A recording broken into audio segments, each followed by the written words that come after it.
दोस्तों कुछ ही महीनों पहले एक बहुत ही बड़ा मामला सामने आया था और ये जो मामला है ये इसलिए गंभीर बताया गया क्योंकि इसने एक प्रश्न चिन्ह खड़ा कर दिया जुडिशियल सिस्टम पर। प्रश्न चिन्ह क्यों खड़ा किया? वैसे तो अभी तक कोर्ट द्वारा जो निर्णय लिए जाते हैं या जुडिशरी द्वारा जो निर्णय लिए जाते हैं उस पर बहुत बहुत रेयर सवाल खड़े किए जाते हैं क्योंकि कानून के मुताबिक फैसले लिए जाते हैं, कानून के मुताबिक सारी चीजें होती हैं।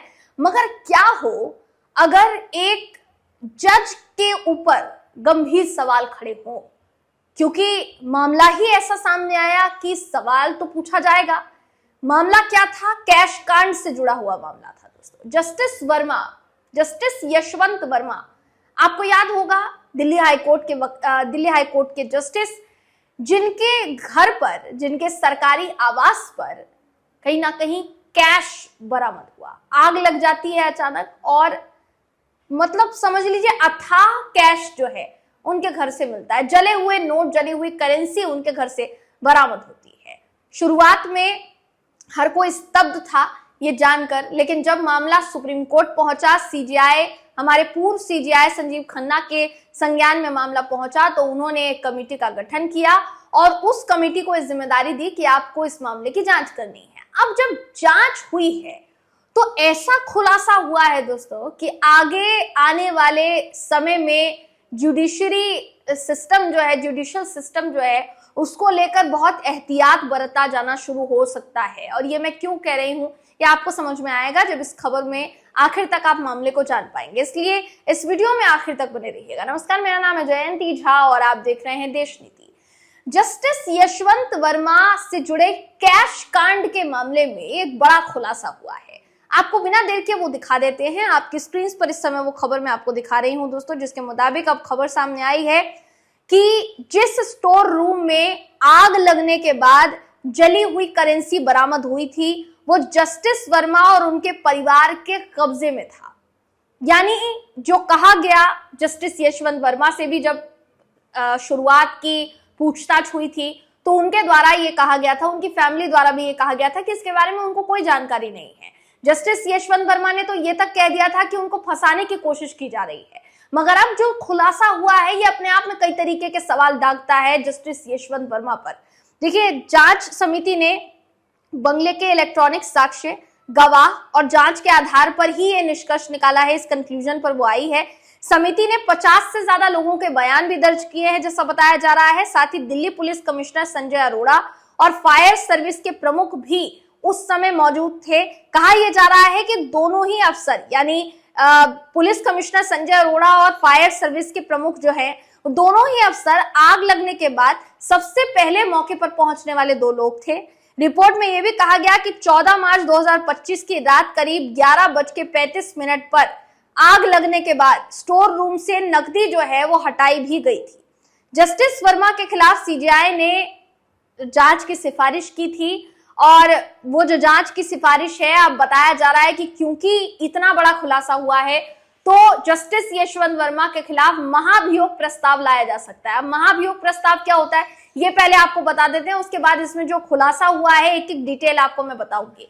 देखिए, महाभियोग प्रस्ताव के तहत होता यह है दोस्तों, जब भी किसी जस्टिस के खिलाफ आरोप लगते हैं और गंभीर आरोप लगते हैं जिसकी वजह से उनका जो पद है वो खतरे में आ जाता है या उनको हटाया जाना होता है, जो फैसला लिया जाता है वो महाभियोग प्रस्ताव लाते हुए लिया जाता है। ये महाभियोग प्रस्ताव लाया जाता है संसद में। संसद के दोनों सदनों में से किसी भी एक में यह महाभियोग प्रस्ताव लाया जा सकता है।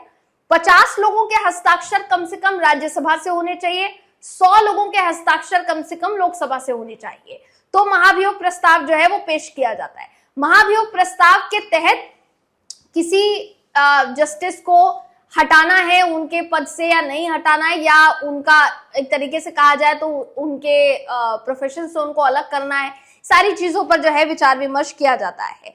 अब ये फिलहाल के लिए कहा जा रहा है कि अगर किसी हाई कोर्ट या किसी सुप्रीम कोर्ट के जस्टिस को हटाने के लिए महाभियोग प्रस्ताव लाना हो तो प्रस्ताव जो है 2/3 मतों से पारित हो जाता है, तो लोकसभा अध्यक्ष या राज्यसभा के जो सभापति होते हैं वो सीजीआई से एक जांच समिति के गठन का अनुरोध कर सकते हैं। जांच समिति में 3 सदस्य होते हैं, सुप्रीम कोर्ट के जस्टिस होते हैं, एक हाई कोर्ट के चीफ जस्टिस होते हैं और सरकार की तरफ से नामित कोई न्यायविद कार्यवाही जो है वो शुरू हो जाती है। कुल मिलाकर ये कहा जा सकता है कि जस्टिस यशवंत वर्मा की जो मुश्किलें हैं वो बढ़ती हुई नजर आ रही है।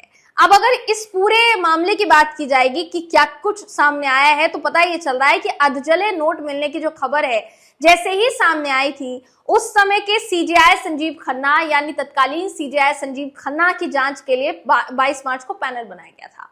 ये जो पैनल था, इस पैनल ने 4 मई को सीजेआई को अपनी रिपोर्ट सौंपी और इसमें जस्टिस वर्मा को दोषी ठहराया गया।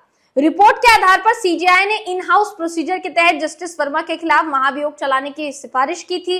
पहले ये भी आपकी जानकारी में होगा कि justice Yashwant Verma Delhi high court में कार्यरत थे और दिल्ली हाई कोर्ट में कार्यरत होने के दौरान ही उनके खिलाफ इतना बड़ा मामला सामने आया। जब ये मामला सामने आया तो उनको वापस ट्रांसफर करने की बात सामने आई Allahabad high court. Delhi high court में आने से पहले वो इलाहाबाद हाई कोर्ट में ही कार्यरत थे।